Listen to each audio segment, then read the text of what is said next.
Queridos amigos, que a paz do Cristo esteja em nossos corações. O objetivo da noite de hoje é que nós venhamos a conversar a respeito dos vícios, consequências físicas e morais. Naturalmente, quando a gente fala desses assuntos na visão espírita, é preciso que a gente entenda que a abordagem feita é uma abordagem dentro de um aspecto que nós escolhemos, de acordo com as leituras que fizemos. Porque as abordagens elas são variadas, tem vários ângulos, e não teria possibilidade, pelo tempo, de abordar todas as características. Então, o primeiro ponto que nós lembramos em relação aos vícios, e a própria Joana de Ângeles vai nos dar esse significado, dizendo que os vícios são fugas psicológicas de nós mesmos. Então, quando nós fazemos a escolha por qualquer tipo de vício, seja os vícios materiais, em que a gente pode perceber pela atitude das pessoas, seja os vícios morais, no sentido daquilo que acontece dentro de cada um de nós, mas ele passa a ser essas fugas psicológicas, ou seja, é como eu não dou conta ainda das minhas emoções, das características das minhas emoções, da maneira como eu devo viver, naturalmente eu busco um caminho, uma saída dentro da visão da psicologia, como se fosse aí um mecanismo de defesa que passa a construir, de repente, alguns comportamentos. Como ainda nós somos espíritos em processo de evolução, a nossa escolha ainda não é as virtudes. Se fosse pelas virtudes, nós teríamos apressado muito mais o nosso passo evolutivo e a nossa sociedade não estaria no quadro que ela se encontra. Mas como ainda a nossa escolha é devido à nossa influência, ou das influências que nós recebemos do mundo material, até porque nós valoramos muito mais as questões do mundo físico, a questão da sensualidade, a questão do prazer, e por isso então que nós encontramos o deleite ou a tranquilidade dentro desses quadros das próprias emoções, ainda voltada para os vícios. Joana ainda vai dizer que é um desequilíbrio, e aí o nosso Chico, melhor falando, está ali a referência, é o desequilíbrio nosso diante das leis da vida. Então, já é assunto que já é abordado nas casas espíritas, mostrando que existe uma lei que muitas das vezes, devido à crença religiosa que cada um de nós tivemos, pelo processo educativo judaico-cristã, a gente sempre, ao se referir às leis divinas, há uma lembrança natural às tábuas da lei, os 10 mandamentos recebidos por Moisés. Mas a partir dos estudos da doutrina espírita, Allan Kardec vai tratar sobre a lei natural. A lei natural é a lei de Deus, é a lei eterna e imutável como o próprio Deus. E o homem, o ser humano, nós só somos infelizes, ou temos as dores, o sofrimento, porque nós nos afastamos, nós não cumprimos ou não agimos de acordo com as leis divinas. Isso Allan Kardec vai tratar esse assunto na terceira parte do Livro dos Espíritos e vai desenvolvê-la no Evangelho segundo o Espiritismo. Então, as leis divinas, quando bem compreendidas, vão ser as leis naturais, ou seja, é aquela lei que pode ser aplicada tanto aqui, em Santa Catarina, como lá no Japão, na China, em qualquer parte do mundo ou em qualquer parte do universo. Então, lei divina, lei natural, é aquela lei onde existe uma igualdade para todos, seja na análise e na atitude comportamental, e seja independente do costume, da sociedade, da organização que nós nos encontramos. Ou seja, é a lei que estabelece uma igualdade, por isso que é uma lei eterna e imutável. Ela não muda o bel prazer de cada um. Um exemplo é a reencarnação. Todos vão reencarnar. Aceitando, querendo ou não, acreditando ou não, mas a reencarnação faz parte da lei natural. Ah, mas eu não sou espírita, eu não acredito na vida após a morte. Não tem problema não. Vai ter que reencarnar. Recordo-me, um amigo lá do Rio de Janeiro, que não acreditava na vida após a morte, ele disse certa feita para mim, falou: Sidney, esse negócio de vida após a morte não existe, isso é coisa que você fica falando aí, mas isso não existe. Eu falei: tá bom, já que você não acredita, eu vou dizer mais, quando eu morrer, eu vou voltar para dizer que essas coisas não existem. Eu falei: então tá bom, a gente se encontra depois. Então vejo que está embutido no psiquismo humano, só que a entender isso como uma lei natural, modifica todas as nossas ações e as nossas percepções diante da própria existência. Todo hábito prejudicial que nos desvia de nossas corretas funções. Então, esses hábitos que passam a existir a partir de um comportamento que nós vamos reprisando, acaba gerando, essas atitudes que vão contrário àquilo que seja lógico, aquilo que seja ético, aquilo que seja dentro da estrutura moral da própria criatura. Eric Berne, numa análise feita através das emoções humanas, ele apresenta que nós, seres humanos, trabalhamos ou estamos dentro de um quadro emocional, psicoemocional, dentro de 5 grandes emoções. A raiva, a tristeza, o medo, o afeto, a alegria. Nós não vamos entrar em detalhes em cada uma, mas essas emoções, elas faz parte da nossa existência. É através dela que nós impulsionamos o nosso caminhar. O medo é necessário, a tristeza ocorre, a raiva faz parte desse impulso, o afeto, a alegria. Por exemplo, quando nós estamos com medo, o sangue vai para os membros inferiores e a tendência nossa é sair correndo, Já na raiva, o sangue vai para os membros superiores e muitas das vezes, quando sobe a mente, nós queremos agredir o outro. Mas essa força é uma força que está ligada à nossa estrutura orgânica, faz parte da nossa estrutura, a estrutura mental, emocional, gerada pelo processo reencarnatório. Então, só que a partir do momento que eu vivo essas emoções e elas passam a ter as suas nuances, suas facetas, e elas, quando são exacerbadas nos seus comportamentos, elas geram os desequilíbrios. Por exemplo, eu posso ter a raiva devido a uma situação natural de uma contrariedade.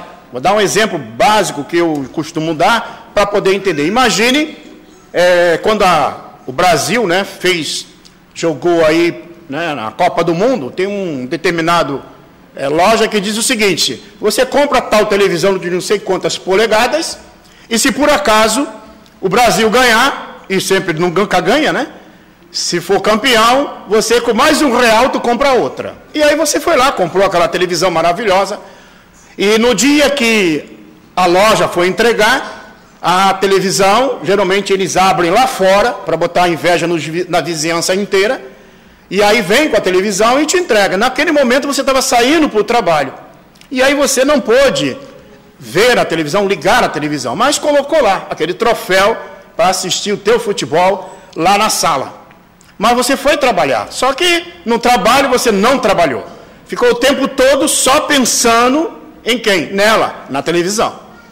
Mas você tem um pequenino infante em casa, de 1,5 metro de altura, que no dia do aniversário dele ganhou uma bola de presente, de couro, que você mesmo deu. E ele resolveu treinar futebol ali na sala. E começou a treinar futebol. E a mãe, como toda mãe faz: meu filho, não faz isso. Essa bola vai pegar na televisão do seu pai. E ele continuou jogando até que a bola pegou na televisão e rachou.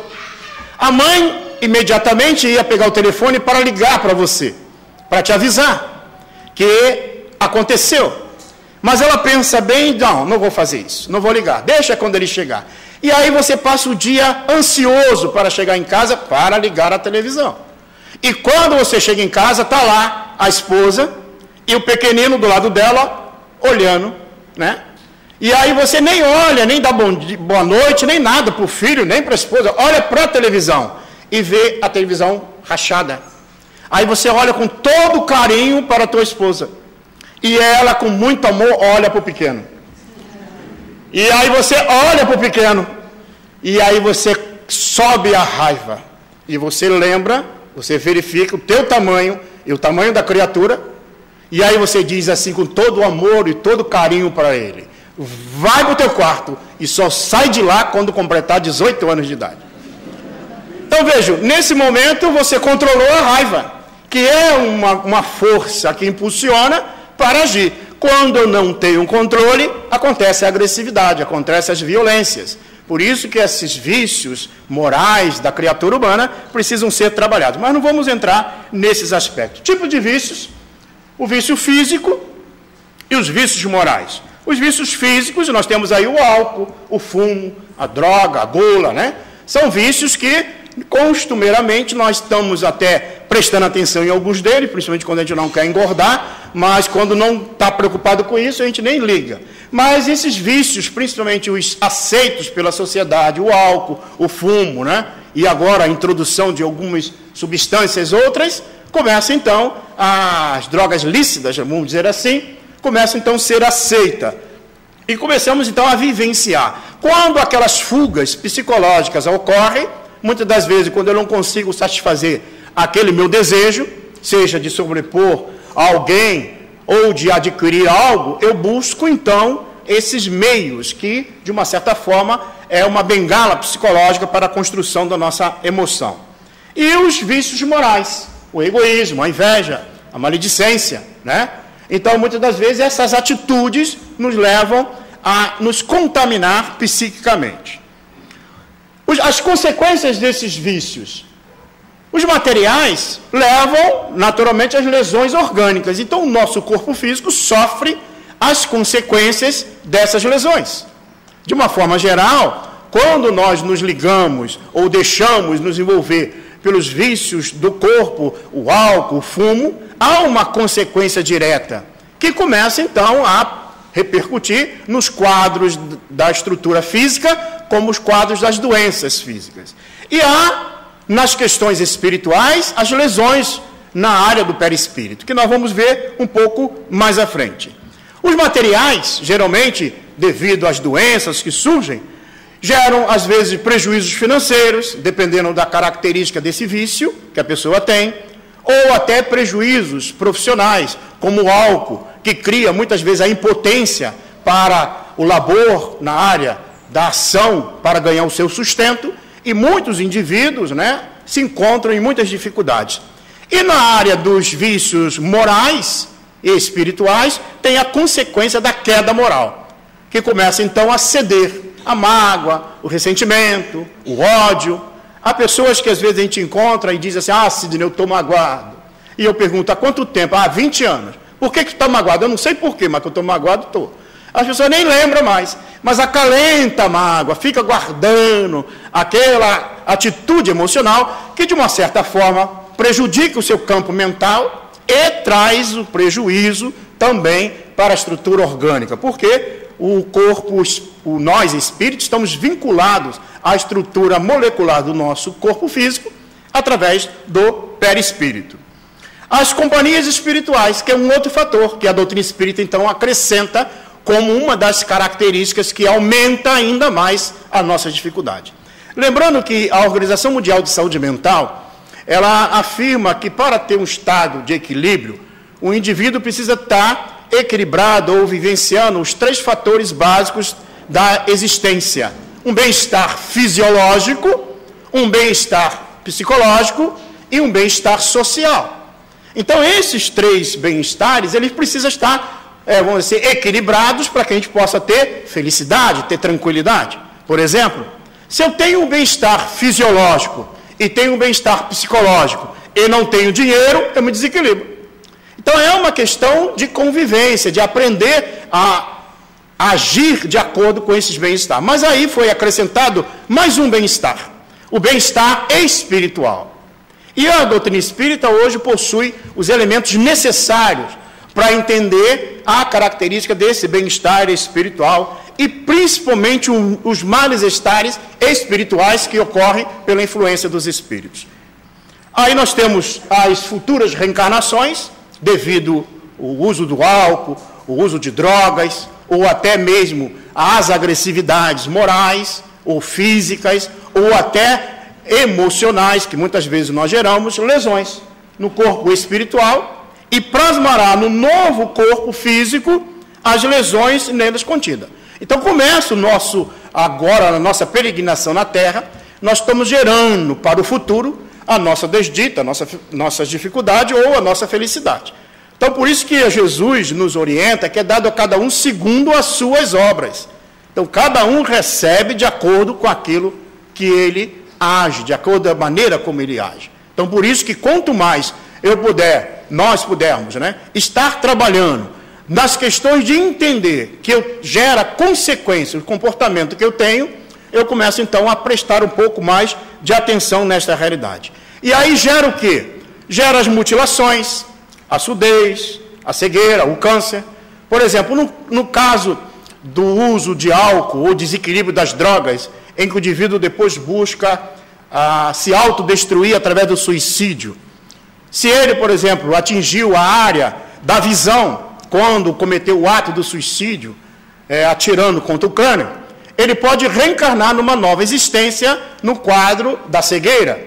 Se por acaso ele atingiu a área da fonação, ele pode reencarnar numa nova existência, num corpo, onde ele vai ter dificuldade para falar.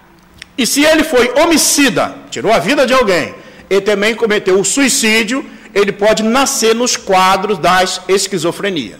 Estou mostrando que a consequência da dor, do sofrimento, são geradas pelas atitudes anteriores. Se nós não recordamos dela, mas se nós hoje vivenciamos dores, dificuldades, é porque o ontem nós deslustramos a oportunidade do amor, da paz, do perdão, do entendimento das leis divinas.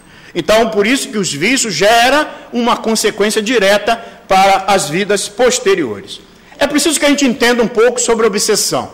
A obsessão gerada pelos comportamentos desajustados, por exemplo, se eu tenho conversas vulgares, atitudes vulgares, pensamentos vulgares, atraio espíritos vulgares.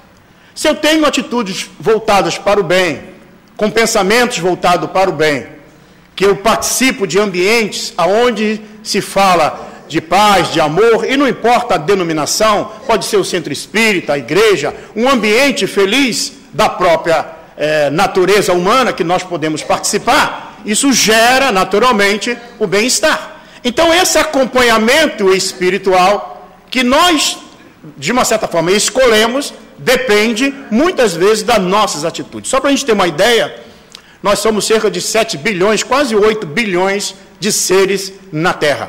Isso no plano físico, segundo os organismos internacionais. A população invisível que nos cerca é 4 ou 5 vezes mais a população desencarnada. Então, se a gente for dividir aí no planeta, os desencarnados com os encarnados, né, dá para dividir mais ou menos 5 ou 4 para cada um. Então, quando a gente vem para uma reunião como esta, a turma vem junto também. Eu costumo dizer que os meus ficam lá no carro, me esperando, né? Porque às vezes eles não gostam das palestras que eu faço, e ainda mais que a gente tem palestra todos os dias, e aí eles ficam lá me esperando. Aí eu falei, depois a gente volta para conversar. E eles vêm, e muitos não entram na casa espírita, ficam tudo lá fora. E a gente vem aqui, assiste a palestra, aí ouve uma música maravilhosa, se transforma, ouve uma palestra, uma prece, toma um passe, aí renova as energias, e é preciso que a hora que a gente sair daqui, saia rindo, de preferência, e no meio da multidão. Porque aí você passa ali, ele vai te procurar e não te acha. Aí tu fica livre, né? Que coisa maravilhosa. Porque é a afinidade fluídica.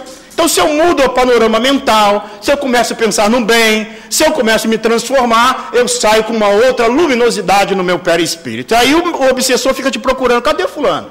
Eu não acho. Aí tu fica livre durante uma semana. Oh, coisa boa, né? Ficar livre durante uma... Mas não te preocupa, não. Depois de uma semana, na primeira briga, na primeira discussão, no primeiro pensamento negativo, ele te acha, lá fulano, e continua a simbiose psíquica. Porque é uma questão de sintonia. Então, se é a população invisível que nos cerca, essa população tem aqueles que são nossos espíritos chamados familiares, que querem o nosso bem. Existe aqueles que têm inveja da nossa felicidade, e por isso que muita gente fala, aquele fulano botou um olho gordo. Botou mesmo o olho gordo, o outro aproveitou que está no plano espiritual e aumentou o olho, né?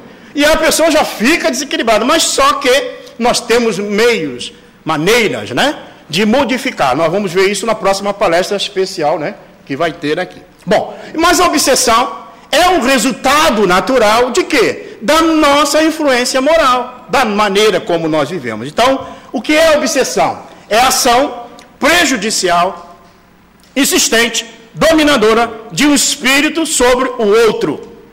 Esse espírito pode estar encarnado e o outro desencarnado, pode estar ambos encarnados, pode estar os dois fora do corpo. Então, as condições do processo de influenciação, de obsessão, são muito grandes. Então, é uma ação prejudicial. Ou seja, o nosso anjo de guarda, o espírito protetor, que todos nós também o temos, não faz obsessão. Então, muita gente fala assim, eu estou sendo obsidiado pelo meu anjo de guarda. Não ocorre. A obsessão só é prejudicial e é feito somente por espíritos inferiores. O espírito bondoso, o anjo de guarda, ele nos influencia para o bem.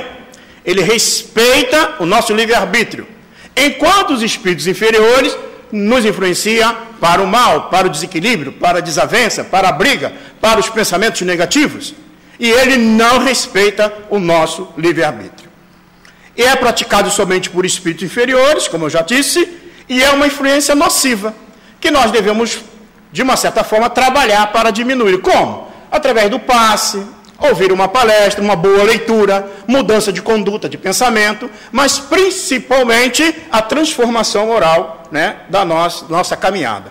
E decorre sempre de uma imperfeição moral. A imperfeição moral é o fator resultante. Só para resumir a ideia da obsessão, nós temos aí a origem, né? A obsessão kármica, que aí o nosso amigo já disse que não tem, né? Agora eu fiquei em dúvida, eu estava até pensando em mudar esse slide ali na hora que ele falou. Mas partindo do princípio que a doutrina espírita apresenta, seriam aquelas geradas pelas atitudes que nós tivemos antes de reencarnar, aqueles que nós prejudicamos, ou seja, comprometimento de vidas passadas. Então, quando eu me comprometo em vidas passadas, gero uma atitude de causa e efeito, que na visão da doutrina espírita, a visão karma, é uma visão, né, que mostra uma ideia da teoria budista, mas mostra que é uma lei de causa e efeito. Então, essa lei de causa e efeito, devido ao quê? Se eu tirei a vida de alguém, e esse alguém não me perdoou, ele pode amanhã estar me influenciando. Então, dependendo da minha atitude. Então, veja, é um desejo de vingança. É aquele que não, vamos dizer assim, mudou o seu pensamento e há uma perseguição, há uma busca. Deus permite que isso aconteça para que a gente até aprenda. Vença-se a nós mesmos e aquele que vem nos prejudicando, ele pode ser transformado através da nossa atitude de amor. Não é a atitude da violência, pelo contrário. E a outra maneira que existe é pela afinidade moral. A afinidade moral é legado às imperfeições morais. Então, muitas das vezes, quando a gente vê pela televisão que determinada crença, que tirou o espírito de fulano e foi embora e tal, é desse grupo aqui, ó, da afinidade moral.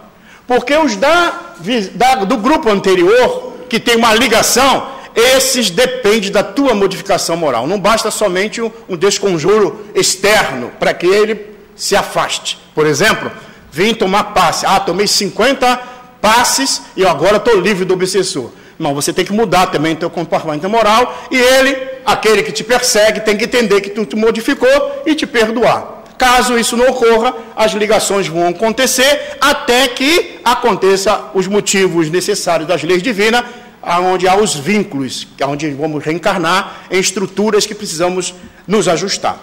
E aí, a preferência é tendências viciosas. Vejam que esse grupo da afinidade moral é o maior número que existe na Terra.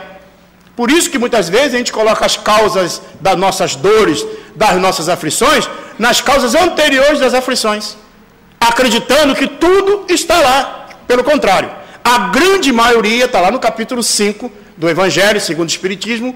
Allan Kardec diz, a grande maioria das nossas dores, das nossas influenciações negativas, é devido à nossa preferência e tendências viciosas dessa existência, a maneira como nós nos conduzimos. E o processo que esses espíritos se utilizam é da aproximação e identificação, naturalmente, das nossas falhas, das nossas dificuldades. Aquilo, por exemplo, que eu escondo de alguém encarnado, eu não tenho a mesma felicidade de esconder quando essa pessoa está desencarnada. Então eu faço as coisas, ninguém está vendo. Tem uma meia dúzia já te observando, né? Tem pessoas que dizem assim, eu não aguento mais viver nessa família, eu vou morar sozinho, no mínimo vai 5 com ele. Ele nunca consegue morar sozinho. Mas muitas das vezes aquilo que nós escondemos do outro, que o outro não fica sabendo, ninguém está sabendo, estou aqui, ninguém viu. mas os espíritos estão vendo. Só se aquele ente ou aquela pessoa que eu prejudiquei, se ela tivesse desencarnada, ela viria. Então, o que acontece? Nós vamos entrar na sintonia, porque é identificado em nós as falhas, as dificuldades que está gravado em nosso perispírito. Então, é uma sintonia mental e o processo é do envolvimento fluídico, gerando, então, uma hipnose.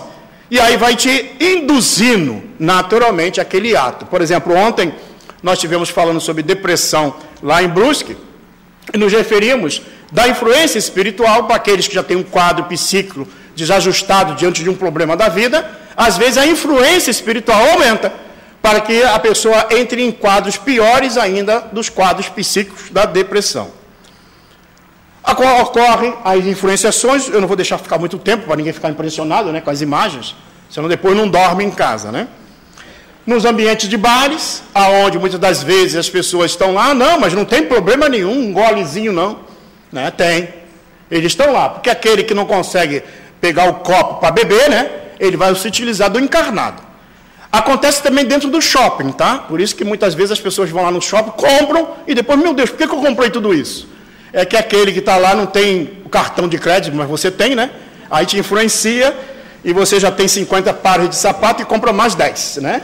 E aí coloca a culpa nos espíritos, tudo bem. Mas, na realidade, a influência dos espíritos está em todo lugar, em qualquer ambiente, né? Nós vemos aí, ó, a presença. Esse quadro aí é interessante, que é um jornalista, que ele quer escrever uma matéria a respeito de uma atitude de uma moça diante da sociedade, na região onde ele mora. Só que o obsessor daquela moça, que pretende denegrir a imagem dela, o influencia para que ele escreva algo ainda mais complexo em relação à atitude moral dela. Então vejam que aí o próprio jornalista serve como se fosse um médium, né? Porque ele foi procurar justamente um ambiente psíquico para tomar essa atitude, para escrever esse artigo. E muitas das vezes nos bares, tem gente que agora não vai querer entrar mais no bar, né? Que bom, mas dá para dar uma olhada. Então, dependendo da tua natureza. Lembrando o seguinte, nas palavras do Cristo, se aquele local for digno da tua paz, trazer a paz sobre ela. Se não for digno da tua paz, bata o pó da sandália, não se contamine e saia com a tua paz. Então, o fato de a gente ir num ambiente desse, pode ir sem problema nenhum. Mas qual o objetivo que eu vou num ambiente desse? Então, aí tem o quadro da intencionalidade. É preciso que isso verifique.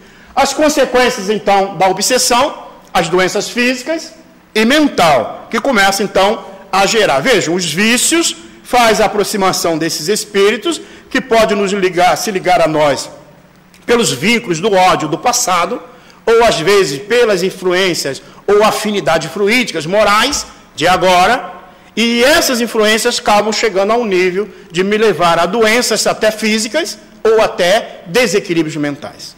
No livro Transtorno Psiquiátrico e Obsessivo, de Manuel Filomeno de Miranda, ele vai narrar a respeito de alguns pacientes psiquiátricos que, ao ter surtos psicóticos, surtos psicomotores ou outros surtos em casa, e é chamado, então, os enfermeiros para levar, para fazer o internamento no hospital psiquiátrico, e ao chegar lá, os espíritos obsessores, que inclusive está influenciando a pessoa, eles visam inibir o efeito do remédio para que a pessoa sofra mais ainda. Então nós tivemos um caso muito sério, inclusive atendido depois pela dona Lourdes, de uma moça que teve muita dificuldade quando ela entrou num surto, e ao ser internado na Colônia Santana, mesmo com toda a medicação que ela tomava, porque as medicações são muito fortes, né, bloqueios químicos, ela não conseguia fazer que ela relaxava, ela entrou no estado de delírio o tempo todo. E só depois, quando a família interviu, tirou e levou para um tratamento espiritual, foi identificado o problema do espírito obsessor, que fazia todo aquele processo, aliviou. Hoje ela está bem melhor, mas ainda continua a matriz do quê? Da inferioridade do comportamento gerado em vidas passadas, que ela precisa trabalhar dentro dela. Então, por isso que muitas vezes a ciência não entende alguns casos que ocorrem. Os vícios, então, aí apresentado, né, as consequências, o álcool, o fumo, né, que aprisiona, e levando ao suicídio. Em alguns casos desses, são quadros muito sérios. E os espíritos aproveitam dessa fragilidade do psiquismo humano em cometer um ato contra a própria vida. Principalmente quando a perca do emprego, a pessoa acaba indo para o álcool, beber, e ele acaba entrando num estado muito grave do alcoolismo, e nesses quadros, às vezes, as ideias suicidas surgem e começam a influenciar. Embora haja toda uma interferência espiritual, mas nós absorvemos ou temos as consequências morais. O único detalhe, o único ponto importante é que nós somos espíritos imortais. E ao encontrar-se no plano espiritual pelo ato do suicídio, eu sofro as consequências desse ato.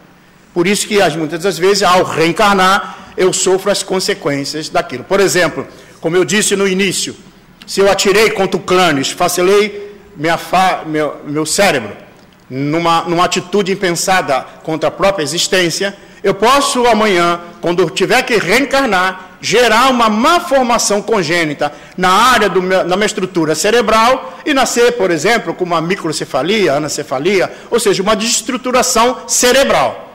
Esse período, estando no corpo, é um período de ajuste para o espírito, porque o corpo funciona como se fosse um mata-borrão do espírito, coloca para fora aquilo que está desarmonizado por dentro. O mal de Alzheimer, o câncer, ou seja, as doenças que, de uma certa forma, elas se apresentam na estrutura orgânica. Mas lembrando o seguinte, se por acaso eu tive paralisia, nasci com a má formação congênita e não posso andar, ou nasci cego, ou nasci com o meu cérebro desestruturado, isso é ligado à estrutura orgânica. Porque o espírito não é Down, o espírito não é perneta, o espírito não é cego, o espírito não é mudo. Porque ao deixar o corpo físico, aquele que não anda, voltará a andar. Aquele que não fala, voltará a falar. Aquele que não enxerga, voltará a enxergar. E dependendo do grau, da profundidade do mal cometido, pode reencarnar, talvez uma ou duas reencarnações para reparar. E depois volta a reencarnar no corpo normal, ajustado. Por isso que a reencarnação, ela passa a ser um objeto de estudo muito preciso no espiritismo para poder entender as nuances da vida humana.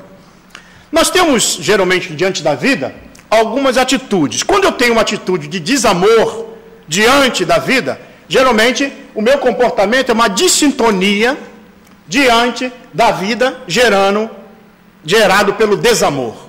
O desamor em relação à própria existência, o desamor em relação às questões do mundo, da sociedade e tudo mais. E essas atitudes levam a alguns comportamentos posteriores. Quer somente situações de prazer, então quem tem uma atitude de desamor, ela quer ter o prazer de qualquer maneira. Esse prazer, ele tenta fluí-lo de qualquer maneira. Essa fluidez do prazer busca em qualquer custo, e não está aí importando, por isso que os prazeres materiais são levados mais na presença, mais em voga do que os prazeres espirituais. Geralmente tem revolta quando apresenta dificuldades, ou seja, quando não consegue atender suas necessidades, né? E aí gerando o foco na impossibilidade de resolver os problemas. Então, quando eu tenho dificuldade de resolver os problemas, eu quero usufruir o prazer a todo custo, não importando com A, com B ou com C, ou a consequência que eu possa gerar na sociedade, na família, ou até mesmo comigo mesmo ou com aquele que tem um relacionamento afetivo, então eu gero a situação da dor. A dor é uma consequência de um comportamento anterior, desse desamor perante a própria existência. Daí, então, surge a revolta contra a dor, por falta de compreender que a dor é um mecanismo de de voltar à prática do bem, e aí, naturalmente, há o sofrimento e a infelicidade. Então, a dor, que é um acalento para nossas almas, no sentido de fazer a gente despertar, muitas das vezes a revolta contra ela não leva ao sofrimento e à infelicidade. Então, essa é a atitude de desamor. Mas se nós tivéssemos atitude de amor diante da vida, a gente sentiria a vida amorosamente como uma dádiva. Então eu reconheço, por exemplo, que o corpo físico, mesmo estando no estado doentio, ele é benéfico, porque é um aprendizado para mim. Eu começo a verificar que mesmo a situação financeira que eu me encontro, ou familiar, ou no grupo social, faz parte de um processo de aprendizado. Então eu começo a olhar de forma diferente para as situações. Faz-me recordar de uma história de um rei que estava muito triste, depressivo, e procurou todos os sábios do seu reinado, e ninguém dava uma solução, até que um sábio veio e trouxe a solução. É que a maneira como o senhor está enxergando, o senhor devia ver as coisas verdes, porque aí o senhor mudaria a maneira do senhor ter esses sentimentos. E o sábio disse ao rei: agora eu tenho que viajar para outros reinos para orientar, e o senhor procure ver as coisas verdes para o senhor melhorar. E o rei então aceitou o conselho do sábio e foi embora o sábio para outros locais. Levou algum tempo para voltar, alguns anos. Passado um tempo depois, quando retorna o sábio naquele reinado, ele, quando chegou à porta do reino, ele viu que estava tudo verde. Os soldados verdes, as paredes verdes, o chão verde, tudo era verde. Aonde via as pessoas era verde, as casas eram verdes, o castelo era verde, todo mundo verde. E ele chegou todo colorido. E no momento que ele chegou colorido, os soldados disseram: não, você não pode entrar. Colorido desse jeito, você vai perturbar o nosso rei. Você tem que se vestir de verde, e nós vamos te pintar de verde para você falar com o rei. Não, mas veja, foi eu que dei a ideia para ele, eu acho que ele entendeu errado. Não, é assim. Então encheram ele de verde, botaram roupa verde nele e levaram ele até a presença do rei. E o rei todo feliz: veja, a tua orientação foi maravilhosa, eu estou vendo tudo verde, olha, aonde minha vista bate, se tem uma cor diferente, eu mando pintar de verde. E assim ele fez. E aí o sábio disse: mas meu rei, não precisava nada disto. Bastava você colocar um Ray-Ban verde, porque aí você passava a ver as coisas verdes. Então, muitas das vezes, o que acontece conosco? Eu quero que minha vida seja diferente, mudando o outro, quando na realidade é a minha maneira de ver. Isso está lá no Evangelho, registrado em Mateus, no capítulo 5, quando Mateus registra, quando Jesus diz: se os teus olhos forem bons, todo o teu corpo será luminoso. Então, a atitude de amor diante da vida é ter uma percepção diferente diante da dor, diante da dificuldade, porque ela faz parte ainda do nosso processo evolutivo. E daí, então, gera as situações que geram prazer. Mas não é o prazer temporal, mas é o prazer da alma, o prazer do bem, do amor. Naturalmente, a atitude a partir daí é fluir o prazer com o equilíbrio. Então eu não busco nas drogas, no álcool, atender, mas eu busco o prazer na paz, o prazer de ajudar o próximo, o desapego diante das situações da vida. E a situação que trazem as dificuldades, como é que eu analiso quando surgem os problemas, as dificuldades? Qual é a atitude mais ideal? Focar no aprendizado, buscando as soluções com equilíbrio. Então eu procuro verificar que aquela situação ou aquela atitude está procurando me gerar algum ensinamento. E aí então eu faço um processo de aprendizado. E o resultado, com certeza, é sabedoria e felicidade. Então eu posso escolher o caminho do desamor e gerar a dor, ou eu posso escolher o caminho do amor, da percepção amorosa diante da vida, do próximo e de si mesmo, e gerar a sabedoria e a felicidade. Então vejam que o caminho ainda é um caminho de escolha. Na parte terceira do Livro dos Espíritos, Allan Kardec vai tratar a respeito das leis morais. As leis morais, que são semelhantes ou o mesmo número das leis dos 10 mandamentos, embora colocada na visão da doutrina espírita, são as leis que apresentam a lei de adoração, a lei de liberdade, de progresso, de trabalho. E o último capítulo, ele trata sobre a perfeição moral. Esse capítulo é importante, uma leitura, para a gente perceber que há uma construção ali do entendimento em relação à virtude e o vício. Por que existe o vício? Qual é a origem? Aonde é que está essa origem desses vícios? Então, se a virtude, ideia de virtude, será que é simplesmente rejeitar? A partir de agora eu não aceito mais beber. E aí eu fico assim, alguém oferece, não quero mais beber não, eu vi uma palestra lá que é mas está doido para tomar um golinho. Não, mas a palestra lá falou, ele aguenta uma semana, 2 semanas, daqui a um mês ele vai cair de novo. Recordo-me que quando eu servi o Exército lá no Rio de Janeiro, a Polícia do Exército, os amigos, eu espírita desde os 14 anos, optei desde 14 não ter o álcool na minha existência.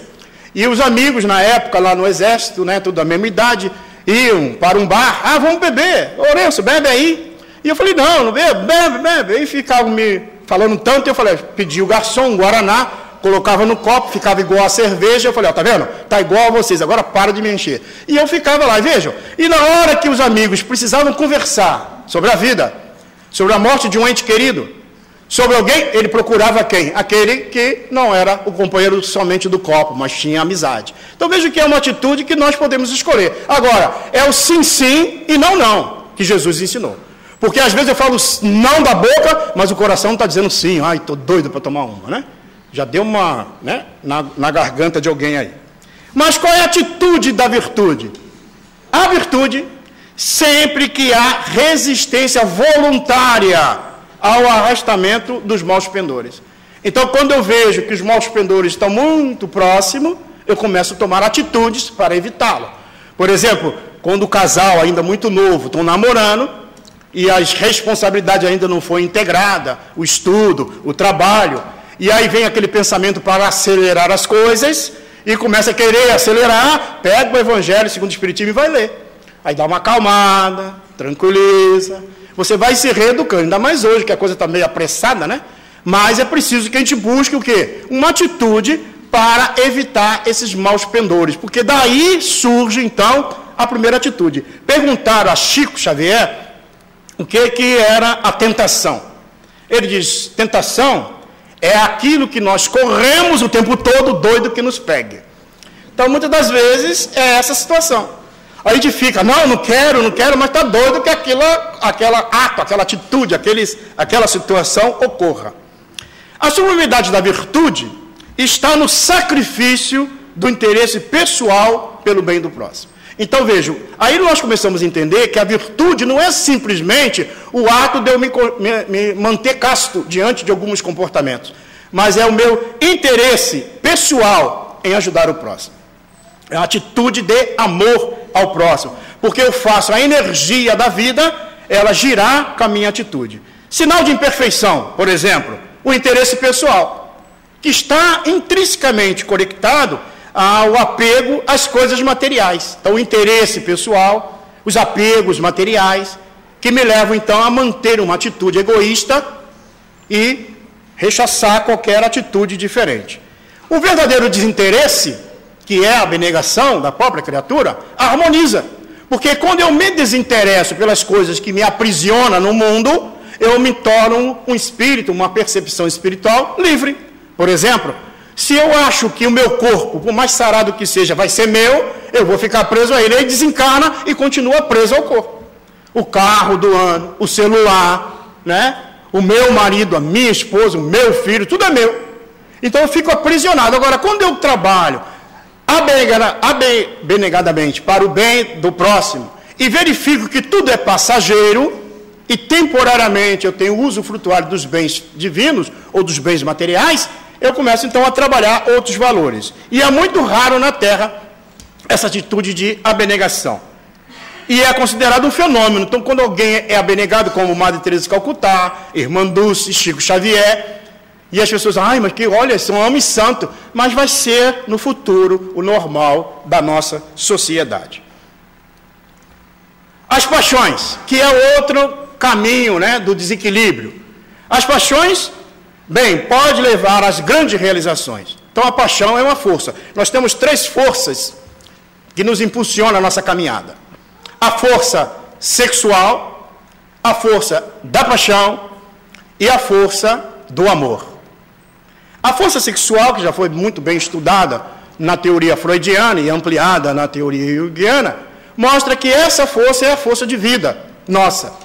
Mas a paixão, Allan Kardec apresenta em O Livro dos Espíritos, dizendo, é aquela força que decuplica a capacidade do indivíduo de realização. Darei um exemplo para ficar mais fácil. Imagine o teu filho lá, adolescente, que você está educando desde criança, para que ele seja um homem responsável, um jovem responsável estudante, e ele está lá com aquele quarto, uma loucura, não quer nem saber de tomar banho, e nem tampouco de estudar, e a mãe tenta lá com 16, 17 anos, 18 anos, e nada.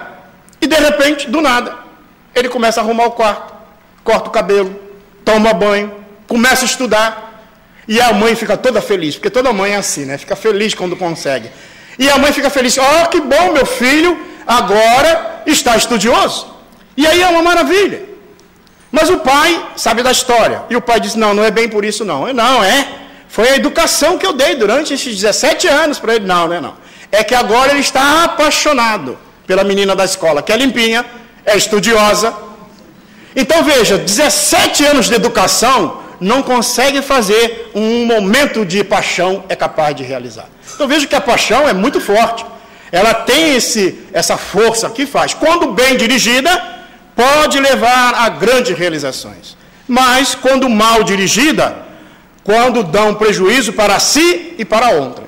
Quando eu me deixo levar para essas paixões. É a paixão, é essa força que dá origem a essas emoções básicas que Eric Berne coloca lá no estudo da psicologia. Mas a força do amor, ela dulcifica todas as duas forças anteriores, a força sexual e a força da paixão.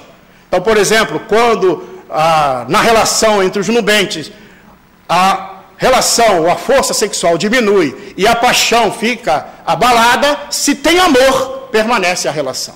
Porque o amor supera essas necessidades que muitas vezes a gente coloca nos valores materiais. O egoísmo, que é o ponto principal. Então, todos os vícios que surgem estão estruturados, enraizados no egoísmo. E é a fonte de todo o mal. Então, quando nós estudamos na doutrina espírita, vamos perceber que a origem dos vícios, por mais que a gente possa ver o uso do álcool, o uso de drogas, ou até os vícios morais, ele está enraizado no egoísmo. É a supervalorização de si mesmo, ou a falta de perceber, ou de não aceitar a relação com a própria vida. E é a chaga da humanidade. Então, hoje, o que nós encontramos no campo social é cada vez mais o egoísmo entre os indivíduos. Então, o egoísmo de um faz o outro também se tornar egoísta. E cada um acaba criando mais trincheiras, colocando obstáculos, mais paredes, aumentando, colocando cerca elétrica. E a sociedade cada vez mais, nós cada vez mais, estamos presos dentro dos nossos lares, como às vezes até interfere aqueles meio desajustados. Como é uma chaga, ainda precisamos trabalhar. E o maior obstáculo, a felicidade, que ainda é o egoísmo. É incompatível com a lei de justiça, de amor e de caridade, ou seja, a lei natural. Então, quando essa lei natural ainda não é atendida, ela precisa ser atendida para que a gente possa mudar os quadros sociais existentes a partir de cada um de nós. De todas as imperfeições humanas, é a mais difícil de ser eliminada. Porque, geralmente, quando alguém fala, eu não sou egoísta, não. Na realidade, ele não consegue perceber isso. A atitude do outro, ou a característica do outro, é que nos faz, às vezes, egoísta. E como destruir o egoísmo? Com a educação moral. Veja que a imperfeição moral que nos gera os processos obsessivos, que é devido aos nossos vícios, que é uma escolha ainda por falta de valores morais, naturalmente essas influências espirituais é devido a essa falta de educação moral. E o que é a educação moral? Na questão 629 do Livro dos Espíritos, Allan Kardec pergunta aos espíritos o que pode entender sobre moral. E os espíritos respondem, a moral é a regra de bem proceder. Proceder bem é agir de acordo com as leis de Deus. Então a lei de Deus que está em nossa consciência, quanto mais nós contemplamos esta lei e agimos de acordo com ela, mais nós vamos estar no processo de uma educação moral. Educação que não faz apenas homens instruídos, mas que faz homens de bem. Então, muitas das vezes, nós estamos pensando ou querendo que nossos filhos tenham os títulos tais, mas só os títulos tais não são importantes. É importante que ele seja um homem de bem, para que, ao adquirir os títulos tais, ele seja bem empregado em benefício seu e do próximo. Esse é o ponto principal da necessidade. Na questão 685 do Livro dos Espíritos, Allan Kardec fala que a educação é o conjunto de hábitos adquiridos, porque aqueles que não têm bons hábitos, têm maus hábitos. Então, a educação moral é a educação intrínseca em cada ser, que é construída na própria relação familiar. Contribuição do Espiritismo nessa proposta de ajudar-nos, né, a vencermos a nós mesmos e a evitar os vícios, os desequilíbrios. Visão da vida futura, e aí nós temos aí como uma panaceia para nos dar uma informação, ou seja, entendendo as consequências, o que pode nos ocorrer após a morte, eu começo então a vivenciar algo para evitar que eu ocorra. Destruição do personalismo, então eu vejo que a minha personalidade está calcada na maneira como eu encaro a existência, mas eu percebo que eu sou igual ao outro, não tem diferença. O fato do nome da família ou o fato da posição social não significa que eu sou melhor do que ninguém. Então, começo então a perceber que a minha personalidade, quando ela é supervalorizada, que eu aí tenho o valor intrínseco, né, na questão pessoal, eu me distancio da prática do amor, da prática do bem. A transformação dos hábitos e das relações sociais. Vejo que até a própria sociedade será transformada a partir da mudança individual. Na introdução do Livro dos Espíritos, no item 17, no último item, Allan Kardec vai falar que do progresso individual vai resultar o progresso social. Então não vamos mudar a sociedade pela sociedade, vamos mudar a sociedade pelos indivíduos. Então, se cada um de nós nos transformamos, a sociedade receberá essa transformação. E o homem de bem, que é o homem do futuro, né, da nossa construção como espírito imortal, o espírito prova sua elevação quando pratica a lei de Deus. Qual a lei de Deus? Que está na nossa consciência. E compreende a vida espiritual. Então, por isso que nós vamos evitar o vício, não é simplesmente porque alguém disse, mas porque isso vai gerar um resultado benéfico para mim mesmo no futuro. Por isso que quanto mais eu evitar, melhor. Como se melhorar, então? A chave, conhece-te a ti mesmo. O próprio Santo Agostinho, na questão 909, ele fala do autoconhecimento. Que ele diz assim: fazei como eu fazia quando estava na terra. Antes de dormir, eu colocava em revista tudo o que eu fiz. E analisava cada atitude. Se ela prejudicou o próximo, se foi contra Deus, ou se foi contra mim mesmo. A resposta, diz Santo Agostinho, lhe trará tranquilidade ou a lembrança daquilo que você tem que ajustar. Tem algumas pessoas que falam comigo assim: Sidney, eu tento fazer esse ato do Santo Agostinho, mas não consigo. Aí eu pergunto, curiosamente, como é que você faz? Não, é que eu vou tão cansado do trabalho que eu já vou fazendo o Pai Nosso no meio do caminho, para chegar em casa, né, já ser mais fácil. Eu como alguma coisa, e eu vou lá, deito, pego um livro para ler, mas os obsessores não deixam eu ler. Me dá um sono danado. E quando eu vejo, eu estou dormindo com o livro em cima de mim. E não consigo fazer. Aí eu digo assim, então faça o seguinte, leia de preferência, antes de dormir, em pé, andando no quarto, e faça essa autoanálise andando, porque não há meio do obsessor fazer tu dormir, você andando de um lado para o outro do quarto. Porque é uma questão de escolha. Então, se eu quero me melhorar, eu tenho que me conhecer, baseado na visão da nossa querida Joana de Ângeles. Então é preciso que a gente perceba que para modificar é uma atitude pessoal. O conhecimento de si mesmo é a chave do progresso individual. Não existe mágica. Ah, mas eu fui lá no centro, tomei 5.900 passe, bebi não sei quantos litros de água fluidificada, assisti 5.900 palestras, inclusive a do Sidney. Chega no plano espiritual, isso não serve para nada, porque vão te perguntar o que tu fez com tudo isso que tu recebeu. Se tornou uma pessoa melhor, amou mais, perdoou mais, porque tudo isso que nós recebemos, o passe, a orientação, a música, o bom ambiente, a alegria, a amizade, é para que a gente se torne uma pessoa melhor e colabore com Cristo para a harmonia universal. O exercício de Santo Agostinho, que nós já falamos, né, que vai interrogar a consciência. E para encerrar, lembro apenas essa reflexão que está na questão 909 do Livro dos Espíritos. Porque eu senti que alguém vibracionalmente perguntou assim, mas é muito difícil. Tem que fazer muita força para a gente mudar os vícios. E aí, o engraçado é que o Kardec perguntou isso aos Espíritos, né? E aí ele pergunta lá, poderia um homem, pelos seus esforços, vencer suas más inclinações? Então, porque a gente bota sempre dificuldade, não consigo, meu Deus do céu, já está enraizado em mim. E aí, olha o que os Espíritos respondem. Sim, frequentemente, e fazendo esforços insignificantes. Quando eu leio essa questão aqui, eu fico preocupado. Que eu fico pensando, meu Deus, ainda falta muito. Mas esforços pequeninos, não precisa grande coisa. É só não fazer. E muitas das vezes a gente ainda acha que é muito difícil. E ela diz mais, o que lhe falta é vontade. E para melhorar ainda o espírito, ainda deixa uma reflexão bem profunda. Quão pouco dentre vós fazem esforços.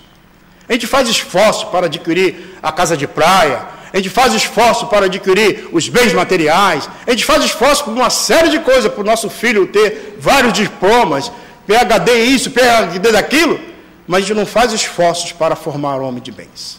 Então, um dia que a educação, que é a instrução hoje dada pelos indivíduos, também tiver a mesma força para a educação moral, a terra se transforma, os indivíduos se transformam e, naturalmente, nós teremos uma sociedade mais equilibrada. A sociedade do futuro é a sociedade que vai vivenciar plenamente a proposta do Cristo. Amai o próximo como a si mesmo. E como Jesus, há 2000 anos, já nos falou a respeito do amar o próximo como a si mesmo, e parece que ainda a gente não entendeu. E muitas das vezes a nossa atitude ainda é aquela, amar o próximo, ainda fica escolhendo qual o próximo amar. Será que eu amo esse? Será que eu amo aquele?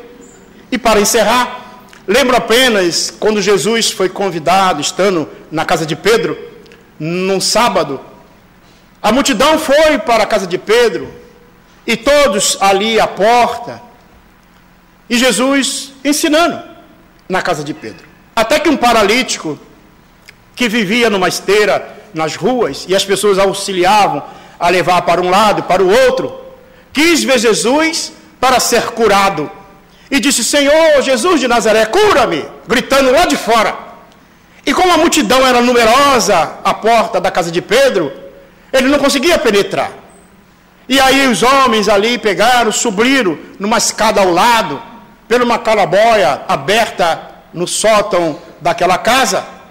Penetrou o homem através daquele local, pela esteira, e colocou na frente do Cristo.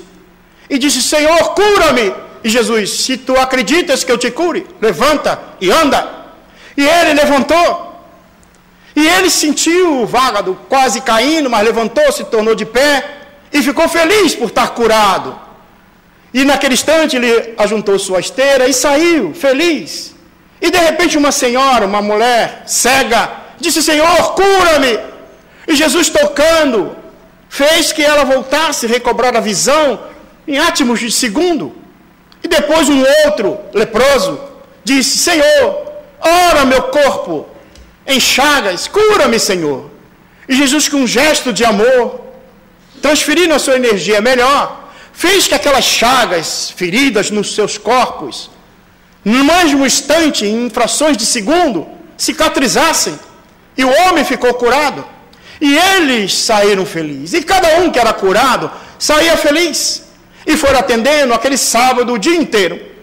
Até que chegando ao final do dia, ainda havia muitos doentes, muitos necessitados. Mas Pedro, percebendo que Jesus estava cansado, disse, agora vocês voltem outro dia. E aí aquela multidão se dispersou. E Pedro e Jesus foi até a praia, porque a casa de Pedro ficava próxima à praia. E ali, sentado numa pedra, eles começaram a conversar. E Pedro percebeu que Jesus estava triste. Mas, Senhor, por que tu estás triste, Senhor? E Jesus disse, pensando, olhando as dores humanas, mas, Senhor, tu curaste tanta gente. Vejam, Daniel Barjonas, ele está paralítico há mais de 25 anos, tu recobraste as pernas dele e ele anda. Aquela mulher que era cega, agora ela pode ver. E todos, Senhor, viram, testemunharam, que você curou o leproso, fazendo que suas feridas cicatrizassem na frente de todo mundo, Senhor. Tu estás triste por isso?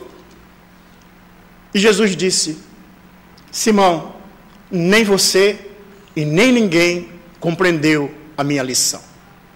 Você acha que eu vim trazer remendo novo para colocar em pano velho? Daniel Barjonas agora está lá no Upanar, dizendo o seguinte: vou aproveitar a vida, já que eu posso caminhar, em ter prazeres até o esgotamento físico. Aquela mulher que era cega, ela por sua vez diz agora que antes maltratavam-na e ela não via quem era, mas agora hei de me vingar de todos, porque agora posso ver. E um leproso que não podia entrar nos cabarés da vida, agora diz: vou aproveitar a vida, veja, não tem mais chagas nenhuma em meu corpo. E continuava a debilidade moral. Por isso que a proposta do Espiritismo nunca vai ser curar corpos, mas refundir as almas, para que se ligue de novo a Deus, ao Criador, da onde nós viemos e para onde todos nós retornaremos. Muita paz. Que Deus nos abençoe.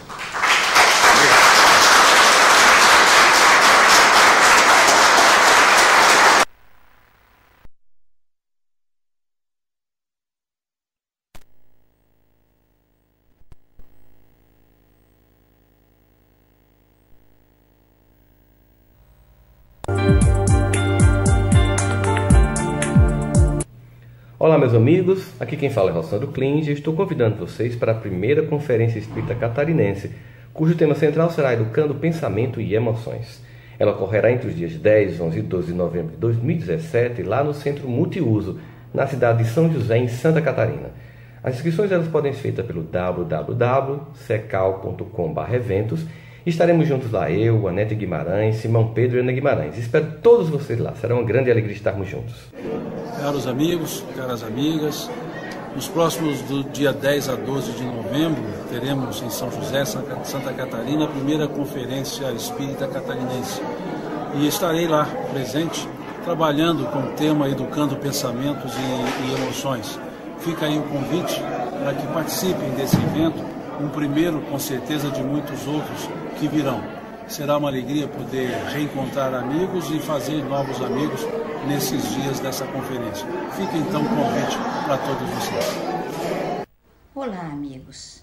Eu sou Ana Guimarães e quero lembrar que nos dias 10 a 12 de novembro do corrente ano, nós estaremos juntos no Centro Multiuso de São José para a primeira Conferência Espírita Catarinense, que tem como tema Educando Pensamentos e Emoções. Tenho certeza que serão momentos agradáveis, que passaremos falando a respeito dessa doutrina consoladora e amiga que a todos nós faz crescer. E então, nós esperamos que sejam momentos de muita alegria, de muita felicidade. Que Deus nos abençoe, muita paz.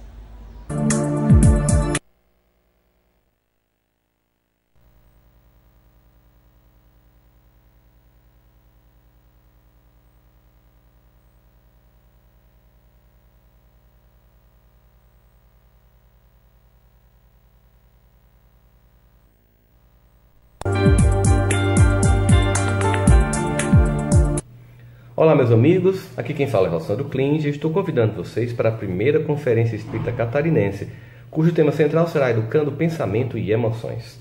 Ela ocorrerá entre os dias 10, 11 e 12 de novembro de 2017, lá no Centro Multiuso, na cidade de São José, em Santa Catarina.